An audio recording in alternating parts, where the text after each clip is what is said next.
शेरद्राबाद के Narsingi PS limits के Alkapur township sports park के करीब चेन स्नैचिंग के मामला पेश आया। स्पोर्ट्स पार्क के करीब एक खातून पैदल चल रही थी। पीछे की जानिब से एक चोर आता है, गले में सोने की चैन छीन कर वहां से फरार हो गया, जिसका वीडियो सीसीटीवी में कैद हो गया।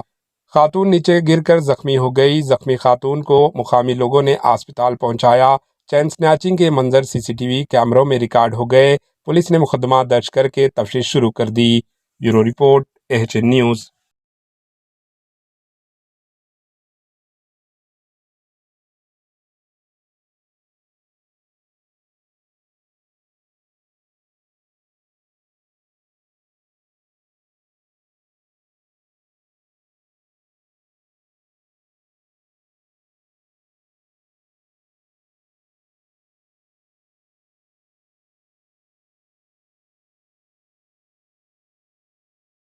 हमारे एचएन न्यूज़ को सब्सक्राइब करिए ताकि आपको नोटिफिकेशंस आते रहे वक्त पर।